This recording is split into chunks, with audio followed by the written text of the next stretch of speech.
Hello, I'm Antonio Mora. This is the newsandnews.com Day in Brief. Today's top stories in 4 minutes. It's Friday, December 7th at about 7:30 p.m.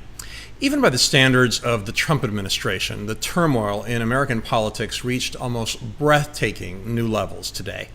In one filing connected to the Mueller investigation, the Office of the U.S. Attorney for the Southern District of New York said former Trump lawyer Michael Cohen should serve roughly 42 months in prison for lying, among other things, about buying the silence of two women who claimed to have had affairs with Trump.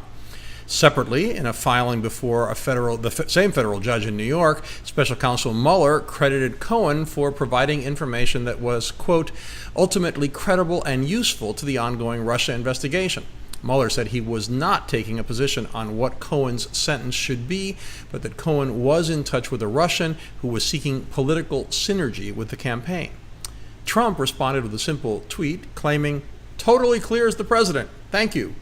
I expect that to be the spin from the White House, the continuing argument that there is yet no evidence of any collusion with Russia, which is true, at least in what we know so far. Alan Dershowitz provided some support for that position, which might serve as some cold comfort for Trump. Dershowitz said that Mueller may, quote, be laying out a circumstantial case of political sin rather than federal crime. We'll see. An awful lot of people closely connected to Trump are pleading guilty to federal crimes. After Trump's tweet, Mueller's team also filed a heavily redacted report in the criminal case against Paul Manafort, accusing him of lying to prosecutors repeatedly despite a deal to cooperate. Among the claims by prosecutors are that Manafort lied about interactions with a Russian tied to Moscow's intelligence services and about Manafort's contacts with Trump officials. We are hearing damning words from Trump's first Secretary of State, Rex Tillerson. The former head of Exxon described the challenge he faced in coming from a, quote, highly processed-oriented corporate world to work for Trump, whom he describes as, quote, pretty undisciplined, doesn't like to read, doesn't read briefing reports, doesn't like to get into the details of a lot of things, but rather just kind of says, this is what I believe. Tillerson also claimed Trump regularly attempted to do things that violated the law. Trump struck back at Tillerson on Twitter saying, quote, Tillerson didn't have the mental capacity needed. He was as dumb as a rock, and I couldn't get rid of him fast enough.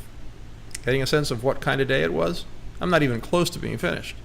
Trump also nominated former Attorney General William Barr to again head up the Justice Department and State Department spokeswoman Heather Nauert to take over from Nikki Haley as ambassador to the UN.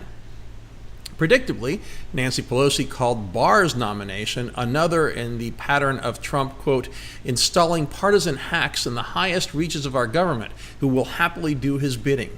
I suspect Pelosi would have said that about anybody other than a Democrat, and that it doesn't matter that Barr was confirmed unanimously by the Senate the first time around, even when Democrats were in the majority.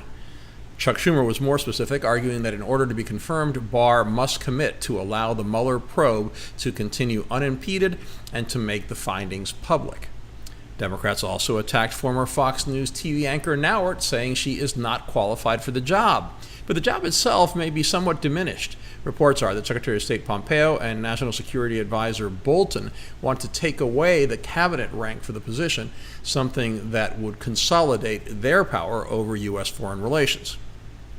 Multiple reports today again said that White House Chief of Staff John Kelly will resign soon and that his relationship with Trump has deteriorated to the point that they are no longer speaking.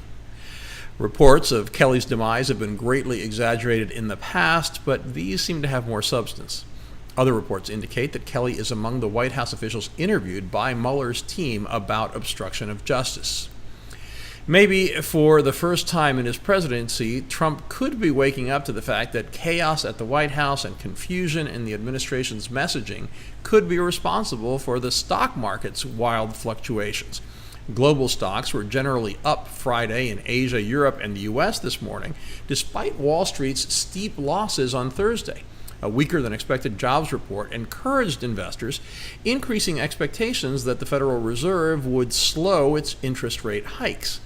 But then Trump officials started talking, sending mixed signals about the trade war with China, promptly sending all major U.S. indexes plummeting by at least 2%, wiping out all the gains for the year.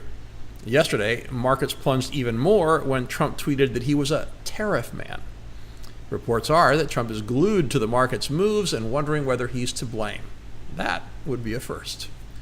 Oh, and former FBI Director James Comey testified on Capitol Hill for 6 hours on Friday.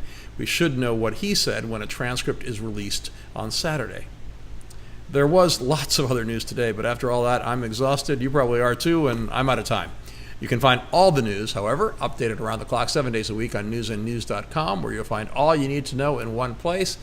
Please subscribe to our YouTube channel by clicking on the right of your screen just below this video. Please follow us on Facebook at Real News and News, and follow me on Twitter at amorattv. I'll see you again on Monday. Have a great weekend.